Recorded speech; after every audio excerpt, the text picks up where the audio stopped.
Bienvenido a una reflexión sobre un par de discursos del presidente Gustavo Petro recientes, uno en Bélgica en un foro organizado por la Comunidad Europea y otro en preparación a la cumbre de la CELAC en noviembre, que se va a realizar en Santa Marta. La CELAC, esa comunidad de estados latinoamericanos que se creó para que entre todos conversemos encontremos fórmulas para progresar colectivamente. El presidente Gustavo Petro, en estos discursos y en casi todos los que escucho, habla sobre ciertos temas muchas veces de importancia global. Y en algunas reflexiones he dicho que tengo el interés de comprender, de tratar de entender sus ideales de perfeccionamiento social. En estos últimos dos discursos ha hablado un poco más extensamente, en el de la preparación de la CELAC, de la cumbre, sobre la crisis climática, un tema que a él le preocupa como a muchas personas en el mundo, especialmente a la comunidad científica que sigue sin ser escuchada con la atención debida. Este es un problema que, según los expertos científicos y líderes como el presidente Petro, están por encima de todos los demás problemas porque son urgentes por un lado y por el otro su impacto pues casi se podría medir en términos de la sobrevivencia de la vida, no solamente de la especie humana, sino de la vida. Pero ese es un tema para los científicos y muchas veces debemos estudiarlo un poco más para no entrar en pánico.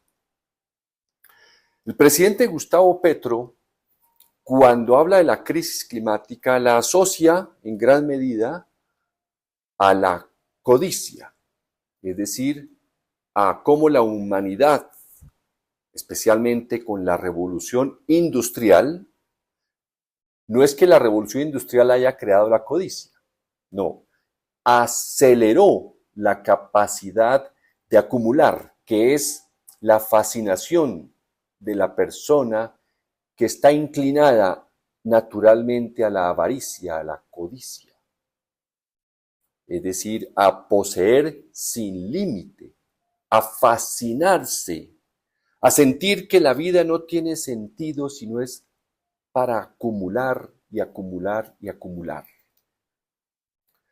Entonces la atribuye o señala como un punto, un momento en la historia de este deterioro del clima al capitalismo. Que el capitalismo, curiosamente, en gran medida surge como un término de los opositores a ese modelo de acumulación. Llamativamente, Adam Smith, a finales del siglo XVIII, cuando escribe su libro célebre de la riqueza de las naciones y la mano invisible, y de cómo es el egoísmo y el interés personal el que mueve las economías. Esas es las frases que les ha interesado a los líderes políticos y a los económicos que están al servicio de ciertos líderes políticos. Pero él también habló y escribió un libro sobre el comportamiento moral. Vale la pena que ambos hubiera sido importante que ambos libros hubieran tenido, se les hubiera dado la misma importancia. Pero eso pasa mucho, ¿no? Le toman una frase y ya se la atribuyen a un autor célebre como si eso fuera todo lo que él hubiera escrito. Él advertía sobre el cuidado, el comportamiento moral. Pero bueno, supongamos que es más o menos finales del siglo XVIII y viene la revolución industrial y esa gran expansión de la producción que anima tanto a los codiciosos.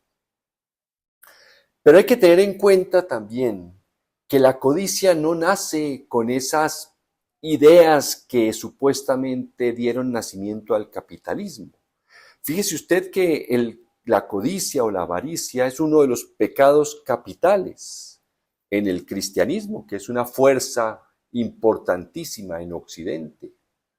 Santo Tomás de Aquino desde el siglo XIII había llamado la atención sobre los pecados capitales y uno de ellos es la codicia, la avaricia.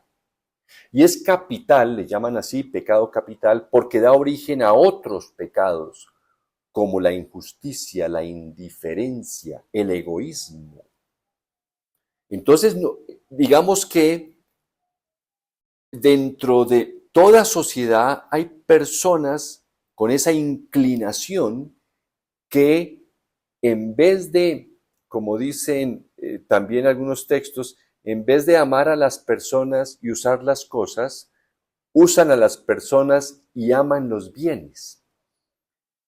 No tiene ninguna raíz propia de ninguna ideología económica o política.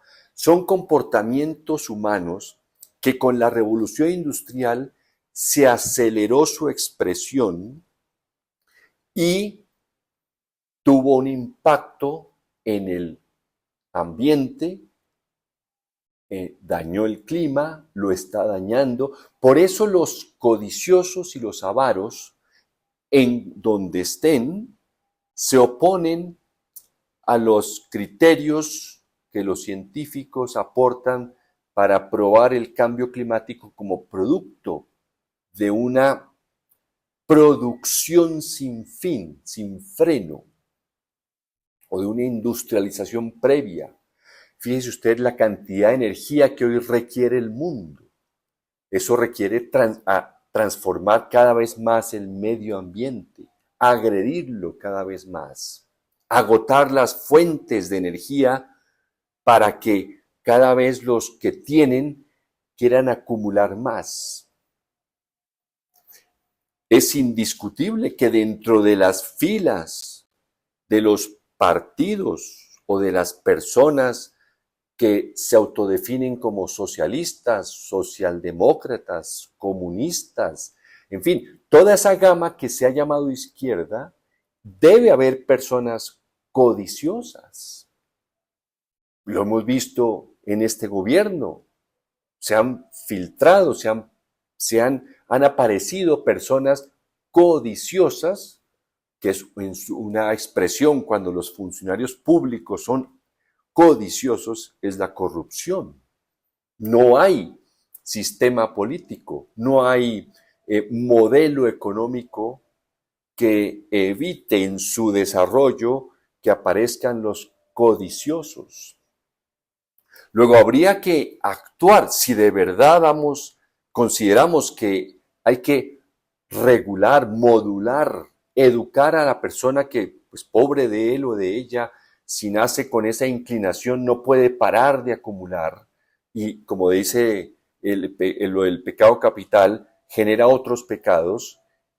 Habría que fortalecer mucho la educación para detectar muy temprano al codicioso, detectarlo, no para acusarlo, ni para marginarlo de la sociedad, ni para señalarlo, sino para educar ese impulso que tiene con otros valores, ser muy incisivos en evitar que esa codicia se exprese de manera tal que continúe afectando o haciendo o obstaculizando todas las acciones que se deben realizar para proteger el deterioro del medio ambiente y calmar, detener la crisis climática.